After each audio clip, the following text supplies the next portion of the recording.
বিসমিল্লাহির রহমানির রহিম। আজকে আমাদের বাংলাদেশের যারা সকল বাংলাদেশিরা রয়েছে, আজকে আপনাদের কাছে একটি প্রশ্ন এবং বাংলাদেশ সেনাবাহিনী যে সেনাপ্রধান রয়েছেন, সম্মানিত সেনাপ্রধান, আপনার কাছে একটি প্রশ্ন। আজকে আমাদের বাংলাদেশ 1971 সনে বীর মুক্তিযোদ্ধারা তারা তাদের জীবনের বিনিময়ে আমাদের বাংলাদেশটাকে স্বাধীন করে সমস্ত গোটা জাতির জন্য তাদের জীবন উৎসর্গ দিয়ে এবং অসংখ্য নারী তাদের জীবন এবং তাদের ইজ্জত দিয়ে এই বাংলাদেশকে একটি সুন্দর একটি স্বাধীনতা, আমাদের দেশ, আমাদের দাবি, আমাদের মাটি, আমাদের মাতৃত্ব বলে আমরা একটা দেশ পেয়েছি, যে দেশে হিন্দু ধর্ম, খ্রিস্টান, বৌদ্ধ সকল জাতির বসবাস রয়েছে। স্বাধীনতার পর থেকে আজ পর্যন্ত বিভিন্ন সময় বিভিন্ন অপরাধ হয়েছে আমাদের বাংলাদেশে, তবে কতটুকু হয়েছে সেটা আমি, আপনি কিংবা আপনারা সকলেই দেখেছেন।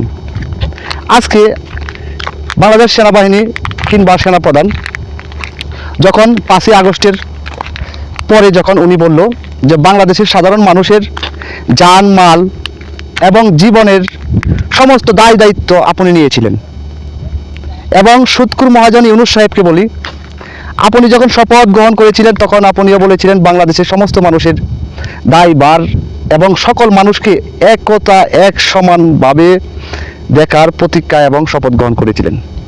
আজকে যে মুক্তিযোদ্ধারা যে সুন্দর একটি দেশ, স্বাধীন দেশ আমাদেরকে দিয়ে গেছিল, সেই দেশের দর্শন কেন আজকে একটি পরিবার কিংবা একটি নারী, সে হোক হিন্দু কিংবা খ্রিস্টান, আজকে একটি মুসলমান মেয়ের ইজ্জত কিংবা হিন্দু মেয়ের ইজ্জত একই ইজ্জত, তাদের প্রত্যেকের কাছে তাদের ইজ্জত অনেক কিছু। আজকে আপনি এত সাধু, এত ইমাম সাহেব, ভালো মানুষ, আপনি শপথ গ্রহণ করার পরে বাংলাদেশে যতগুলা দর্শন কিংবা মার্ডার কিংবা খুন লুটপাট হয়েছে, এই স্বাধীনতার পরে মনে হয় আর কখনো বাংলার জনগণ এরকম লুটপাট কিংবা মার্ডার দর্শন মানুষ দেখে নাই। বাংলাদেশের জনগণের কাছে একটি কথা বলবো, আপনারা যত মুখ বদ্ধ করে রাখবেন কিংবা মুখ বুচিয়ে রাখবেন, আপনাদের জানমাল ততই অনিরাপত্তায় হীনভাবে থাকবে। কারণ বর্তমান বাংলাদেশে মানুষের জীবনের মূল্য নাই। আপনাদেরকে বলছি, কিংবা বাংলাদেশ আওয়ামী লীগের কোনো নেতাকর্মীকে আমি বলবো না, কারণ আওয়ামী লীগের তো এমনি দোষ, আওয়ামী লীগের এমনি সকল বেলায় আওয়ামী লীগের দোষ। আজকে এত সাধু সন্ন্যাসীরা বাংলাদেশ পরিচালনা করছেন, তাহলে আপনাদের এই দেশে কেন দর্শন লুটপাট খুন হচ্ছে? আপনারা কার কি করছেন, কার কি বাল চিচ্ছেন? আপনারা এত বড় বড় ডায়লগ দিচ্ছেন, এন করবেন তেন করবেন, একজন স্বৈরাচারের হাত থেকে দেশ রক্ষা করেছেন। আপনারা কি হয়েছেন? আপনারা কি ছোট স্বৈরাচার হয়েছেন, না ওনার থেকে আপনারা একটু বড় হয়েছেন? আমার প্রাণপ্রিয় বাংলাদেশের সকল ভাইদেরকে বলবো, একটি কথা মনে রাখবেন, অসৎ ব্যক্তি কিংবা দুষ্ট লোকের সর্বময় মিষ্টি কথা থাকে, সেই কথাই কখনো ভুলবেন না।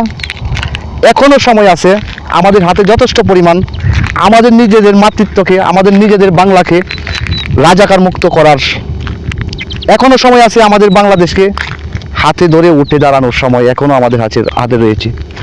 আজকে আমরা যে বাংলাদেশ দেখতে পেয়েছি, আমাদের 15 বছরে সেই বাংলাদেশ ছিল না। আমাদের মাননীয় প্রধানমন্ত্রী শেখ হাসিনার নেতৃত্বে যখন বাংলাদেশ ছিল, এরকম ছিল না। আপনারা বলতে পারেন সেই সময় কি দর্শন লুটপাট হয়নি? হ্যাঁ, হয়েছে। সেই সময়ের দর্শন কিংবা লুটপাট আর এই সময়ের দর্শন কিংবা লুটপাট রাত দিন তফাৎ। ইউনূস সাহেব এবং মাননীয় সেনাপ্রধান, আপনাকে বলি, আপনার কিংবা আপনার হাতে যথেষ্ট পরিমাণ ক্ষমতা রয়েছে। আমি আজকে ভিডিও করছি, আমাকে আপনি গ্রেপ্তার করতে পারেন কিংবা মামলা দিতে পারেন, কিন্তু আপনি যে শপথটা নিয়ে বাংলাদেশে সেনা বাহিনীর দ্বারা বাংলাদেশ পরিচালিত কিংবা পরিচালনা করছেন, আপনার সেই শপথের কথা কি আপনি ভুলে গেছেন? একটি কথা মনে রাখবেন, আপনাকে যে সম্মানটুকু কিংবা আপনি যে জায়গায় বর্তমানে রয়েছেন, সেই জায়গাটা মহান সৃষ্টিকর্তা আপনার জন্য হয়তো রেখেছিল, কিন্তু এর হিসাবও যদি আপনার দিতে হয় তখন কিন্তু পার পাবেন না। তো কাজেই বাংলাদেশের যে সকল নাগরিকের কাছে আমার প্রশ্ন থাকবে, আপনারা যে বাংলাদেশ দেখতে পাচ্ছেন, সেই বাংলাদেশ কি চাচ্ছেন আপনারা, না এর থেকে এই সুৎখোর মহাজনের হাত থেকে মুক্তি চান। একটি কথা মনে রাখবেন, এই সুৎখোর মহাজনের জন্য আমার মতো কত মায়ের সন্তান যে বাংলাদেশ থেকে বের হতে হয়েছে কিংবা নিজের বাড়ি থেকে বের হতে হয়েছে, এটা হয়তো বলে বোঝাতে পারবো না। একটা কথা মনে রাখবেন, আমরা ভালো কাজ করেছি বিধায় এখনো আল্লাহ আমাদেরকে বাঁচিয়ে রেখেছে। আপনারা সকলে ঐক্য হন, জয় বাংলা বলে এগিয়ে যান। ইনশাল্লাহ আমাদের জয় নিশ্চয়ই আমাদের মাঝে আসবে এবং সুন্দর একটি বাংলাদেশ আমরা সকলকে দিতে পারবো ইনশাল্লাহ। সকলে ঐক্য হন এবং যে যেখান থেকে পারেন রাজপথে নেমে পড়ুন জয় বাংলা বলে। কারণ জয় বাংলার এতটাই শক্তি যে জয় বাংলার স্লোগানে বাংলাদেশ স্বাধীন হয়েছিল, যেখানে ৭১-এর হানাদার পাকিস্তানি রাজাকাররা পালিয়ে গিয়েছিল। জয় বাংলার স্লোগান এতই শক্তি যা আপনারা কল্পনা করতে পারবেন না।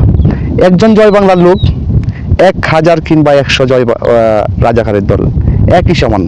তো একটি কথাই বলবো, আমাদের বাংলাদেশ আমাদের রক্ষা করতে হবে, আমাদের মাতৃত্বকে আমাদের জয় করতে হবে, দর্শনমুক্ত বাংলাদেশ করতে হবে, দুর্নীতিমুক্ত বাংলাদেশ করতে হবে, রাজাকার মুক্ত বাংলাদেশ করতে হবে।